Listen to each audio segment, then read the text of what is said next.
गिबि गिबियावनो गोजोन फुंबिलिनि समाव दिनै बड'लेण्ड रादाब नायगिरिजों लोगोसे बड'लेण्ड बुब्लि नायगिरि रायजो राजासिम आं गिबि गिबियावनो गोजोन फुंबिलिनि गाहाम हामलायनाय जासिहरग्रोनाय जाबाय।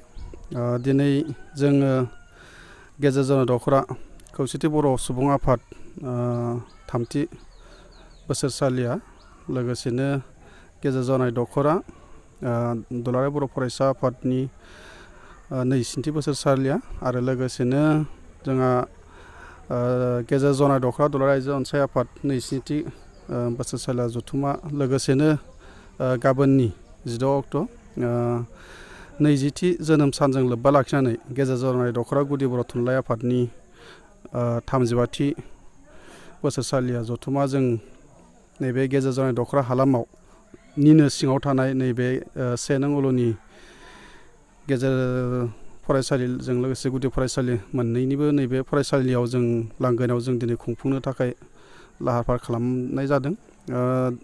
एसे सिगाङावसो जोंनो फुंनि समाव फुंनि 8 रिंगायाव जोङो जोंनि माहारियारि आफादफोरनि फिरफिला गोथार फिरफिलाखौ जों बिरहोखांबाय। बेजों लोगोसेनो जोङो जोंनि नैबे हाबलां नैबे गेटखौबो जोंनि आलासि तरुन गयारि बिथांखौ जों फुंनि समावनो बेखेवखांहोबाय। जों लोगोसेनो जोंनि थान्दै बादाखौबो जों बेखेवखांबाय, जामुंसालिखौ जों बेखेवखांजोब्बाय।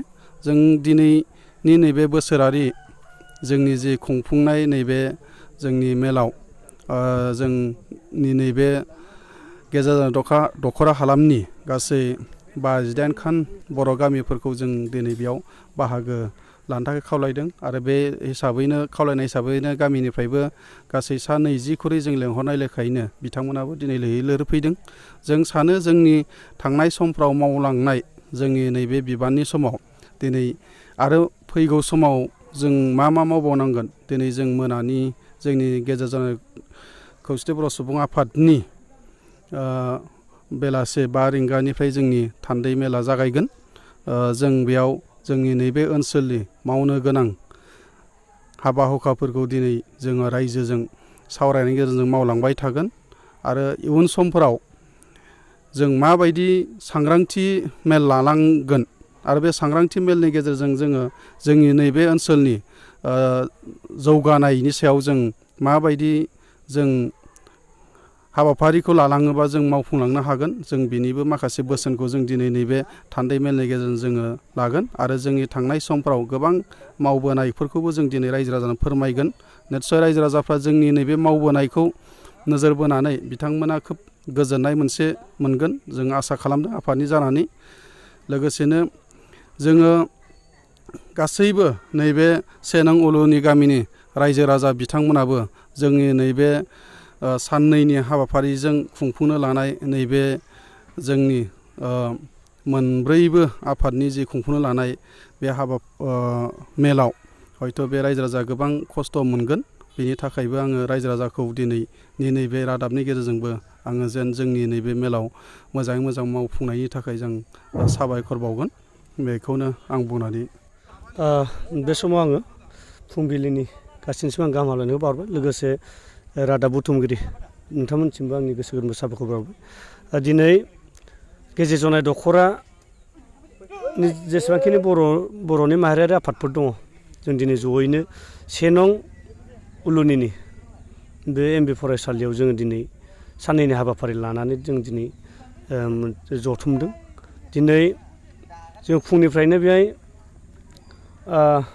फार्स्टआव जोङो मेन गेटखौ जों बेखेवबाय, बेजों लोगोसे आरो जोङो जामुंसालिखौ जों बेखेवबाय। लोगोसे जोंनि जा गेजेर जनाय दख'रा दुलाराय बर' फरायसा आफादनि जा थान्दै बादा जों बेखौबो बेखेवबाय आरो लोगोसे जोंनि माहारियारिनि जा मोनब्रै आफादनि जोंहा फिरफिला जोङो मोनथाम आफादनिखौ जों दिनै बिरहोनाय जाबाय, एबसु आबोब इउबिपिनिखौ गाबोन साहित्य सभानिखौ गुदि बर' थुनलाइ आफादनिखौ गाबोन बेखेवगोन। लोगोसे दा नै आइजो अनसाय आफादनि थान्दै बादाखौ बेखेवनो थांगासिनो दङ। जों दिनै गासिबो गेजेर जनाय दख'रानि माहारियारि आफादफ्रा जों मोनसे नोजोरखौ बोनानै जों दिनै गासिबो बे जयैनो जों खुंफुंदों। मानो होनबा जोंनि गोग्लैसोनाय ओनसोलखौ जों माबायदि जों बोखांलांनो हागोन बेखौ जों नोजोर बोनानै जों गासिबो मोनब्रै आफादा जयैनो दिनै बे मोनसे थिरांथा लानानै 15 आरो 16खौ जों नोजोर बोनानै दिनै बे जोङो गासिबो जों दिनै जथुमदों। आरो लोगोसे जोङो बेखौ खावलायगोन जाहाथे जेबो रावबो बेले बेजे सानलाया। मानो होनबा जोङो गासिनियाबो साननाय हनाया आलदा आलदा जायो, गासिनिया मथ' आलदा आलदा जायो। जेरै एबसुनि मथ' आलदा, इउपिपिनि मथ' आलदा, आबोबनिया आलदा, साहित्यनिया आलदा। अब्लाबो जों दिनै जोंनि गेजेर जनाय दख'रा गोग्लैसोनाय ओनसोलखौ जोङो नोजोर बोनानै जों गासिबो जोंनि जायगाखौ फोसाबनोब्ला जों गासिबो जयै खारनांगौ बेखौ जों नोजोर बोनानै जों दिनै गासिबो जयैनो जों खारदों। आरो जों दिनैनिफ्राय हाबाफोरखौ जों जागायबाय। आरो जोंहा गाबोन दुलाराय बर' फरायसा आफादनि सोलोंथाइ नेहाथारि सोमावसार सारा गाबोन सफैगोन। गाबोन जों इडुकेसन मोनसे प्रग्राम लादों, गासिबो स्टुडेन्टफोरखौ लाफानानै जों गाबोन सावरायमा मेल मोनसे लानाय जादों। बे गाबोन नुजाथिगोन, 11 रिंगानिफ्राय जागायगोन। बेबो आं बेखौबो खावलायबाय बे बड'लेण्ड रादाबनि गेजेरजों बा बड'लेण्ड बुब्लिनि गेजेरजों आं बेखौ दिनै फोरमायथिबाय। फैबाय थानाय समाव जों गासिबो जोंनि गेजेर जनाय दख'रानि माहारियारि आफादफोरा जोंनि गेजेर जनाय दख'रा गोग्लैसोनायखौ बा गेजेर जनाय दख'रानि जेसेबांखिनि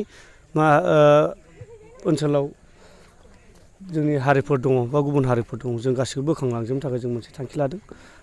गासिबो जयै खारनानै बेखौनो आङो बड'लेण्ड रादाब आरो बड'लेण्ड बुब्लिनि गेजेरजों आं दिनै फोरमायबाय। दा उन्दै सम आरो बिहामजो दं, बेनि सायाव उन्दै बैसो आरो बिहामजो खारनायनि सायाव माबाफोर गोख्रों सावरायनाय जाबावगोन नामा? जोङो दिनै थांखि मोनसे लाबावगोन। जोंहा थान्दै मेल दङ 12 रिंगानिफ्राय गेजेर जनाय दख'रा दुलाराय बर' फरायसा आफादनि। जों बेयाव माखासे गोख्रों थांखिफोर लाबावगोन। जेरै जोङो 2019 मायथाइनि लास्ट डिसेम्बराव जोङो गेजेर जनाय दख'रा दुलाराय बर' फरायसा आफाद हिसाबै जों मोनसे थांखि लादोंमोन मोनसे मावफुं मेलनि गेजेरजों। बे मावफुं मेलनि गेजेरजों थांखि लानाय बायदियैनो जोङो दिनैसिम 2019नि लास्ट डिसेम्बरनिफ्रायनो जोङो दिनैसिम जोङो मावबोगासिनो दङ। जों गोबांथार होबथाबाय, दिनैसिम जों 50नि खाथि थांबाय। उन्दै बैसोआव हाबा जानायखौ होबथानाय आरो बिहामजो खारनाय बेखौ जों होबथानाया गोबांथार जाबाय।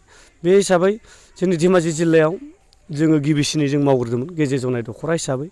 बे दा जोङो नुनो मोनदों गुबुन दख'राफ्राबो बे हाबाफारिखौ जों दा मावबाय। मानो होनबा मोनसे दख'राया मावनानै गुबुन मोनसे दख'राया जुदि मावाब्ला बे जा उसुबिदा फैयो, रायजोफोरनिफ्राय माखासे कमेन्टसफोर फैयो। नोंसोरनि दख'राजों जोंनि दख'राजों मानो गोरोबलाया बा नोंसोरनि जिल्लाजों जोंनि जिल्लाजों मानो गोरोबलाया बेखौ सोंखारिलायनाय जायो रायजोफोर बा रायजोफ्रा आफादफोरखौ सोंखारियो। बे हिसाबै आङो खावलायगोन जोंनि फैबाय थानाय जा जोंनि सेन्ट्रेलनि जा मोनसे कनभेनसन जागोन बे कनभेनसनावबो बेखौ उन्दै बैसोआव हाबा जानाय बा बिहामजोफोर खारनायनि सायाव जाथोंखौ आङो हास्थायदों। मानो होनबा जोंहा दिनै जोंनि हारिखौ बोखांनो गोनां उन्दै जा फरायफुबाय थानाय सेंग्रा सिख्ला बा फरायसुलिफोरा दिनै उन्दै समावनो हाबा जायो। जोंहा दा बर' हारिखौ गेरेमसा हारि दानो थांनाय समाव दा उन्दै बैसोआव हाबा जायोब्ला जोंनि साननाय हनाय गासिबो जोंनि जा इयुन जोलैखौ जों नाहरनानै दा जोङो फरायसाफोरखौनो जों सानो। खिन्थु बे फरायफुबाय थानाय समाव जुदि हाबाखौ जुदि जायोब्ला जोंनि बर' हारि गेरेमसा हारि दानायाव जोंहा माखासे जेंनाफोर फैगोन आरो जोंनि बर' हारिखौ जों गेरेमसा हारि दानो हानाय नङा। आं बेखौ मिजिं थिहरदों। आरो आं बे समाव आं खावलायबावगोन जोंनि जेसेबां माहारियारि आफादफोर दङ बे उन्दै बैसोआव हाबा जानाय आरो बिहामजो खारनायफोरखौबो गासिबो आफादफ्राबो नोजोर बोयोब्ला जोङो फरायसा आफाद हिसाबैबो जा एसे खामानि मावनो मोजां जायो। बेनि थाखायनो खावलायगोन गासिबो आफादफोरानो बे हाबाफारिखौ जाहाथे मावो। आं बेखौ बड'लेण्ड रादाब आरो बड'लेण्ड बुब्लिनि गेजेरजों आं बेखौ फोरमायबाय। जोङो दिनैनि बे आयदायाव जोंथ' जोंनि माखासे जायगानि साननाय हनायफ्रा गासिबो एखेयानो। जौगानाय बिथिङाव जोङो मोनफ्रोमबो मावलांनांगौ बिबाना जोंनि साफ्रोमबोनि दायथ' दङ। जोङो आफादफोरा गुबुनब्लाबो जोङो मावनाय जोंनि साननाय हनाय जोंनि माखासे मावनो गोनां हाबाफारिफ्रा गासिबो एखेयानो। बे बिथिंखौ नाहरनानै जोङो दिनै मोनब्रै आफादजों लोगो नांनानै जोङो बे खुंनायखौ लानाय जादों। दा बे बिथिङाव जोङो आइजो हिसाबै जोङो आइजोफोरनि सांग्रांथि बेखौनो जोङो मोनसे थि सावरायगोनखौ लानानै जों दिनैनि बे डेलिगेटआव जोङो थांखि लानाय जादों बिनि सायाव सावरायगोन होननानै। दानि जुगाव बांसिनानो लानाय जादों। जों बेफोरखौनो दिनै बे मेलनि गेजेरजों जों थांखि लानाय जादों। जोङो बेफोरबायदि माखासे जाथावै जाथायफोरखौ जोङो फोजोबस्रांनांगौ होननानै जोङो थांखि लानाय जादों। दिनै जोङो माखासे आइजोफ्रा गाव गावनि न'खरखौ गारनानै गावनि फिसा फिसौखौ गारनानै दिनै माबायदि रायजो जानांगौ बेखौ बावलांनो हमदों। गावनि सायावल' साननाय गावनि गांनाय उखैनाय बेफोरखौल' नागिरनानै जेरै मेरै जेराव मेराव आलाय सिलायबो जानो गोनां जादों बेफोरबायदि जाथायाव सोमब्र'नानै। दा बेफोरबायदिखौ जोङो आइजोफ्रा फोजोबस्रांनांगौ होननानै जोङो दिनैनि बे मेलनि गेजेरजों जों सावरायनो थांखि लादों।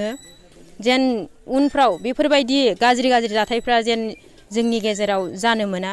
जों जुदि बिमा माहारि जानानै गाव गावनो बेफोरबायदि जानानै देखायोब्ला जों फिसा फिसौखौ माबोरै फोसाबनो, बोरै जोङो बिथांमोनखौ जोङो मोजां लामायाव दिन्थिनो। बिनि थाखायनो जोङो गिबियावनो जों बिमा माहारिफ्रा एकदमबारे गोख्रों माने बैफोर थांखिखौ लानानै फोजोबस्रांथारनांगौ होननानै जोङो थांखि लानाय जादों आरो। दिनैनि हाबाफारियाव सोरखौ गाहाय आलासि महरै हांख्रायहरनाय जादों? जोङो दिनैनि हाबाफारियाव जोङो रुबुस्रि खेरखातारि आब' बिथांखौ जोङो हांख्रायनानै लाबोदों।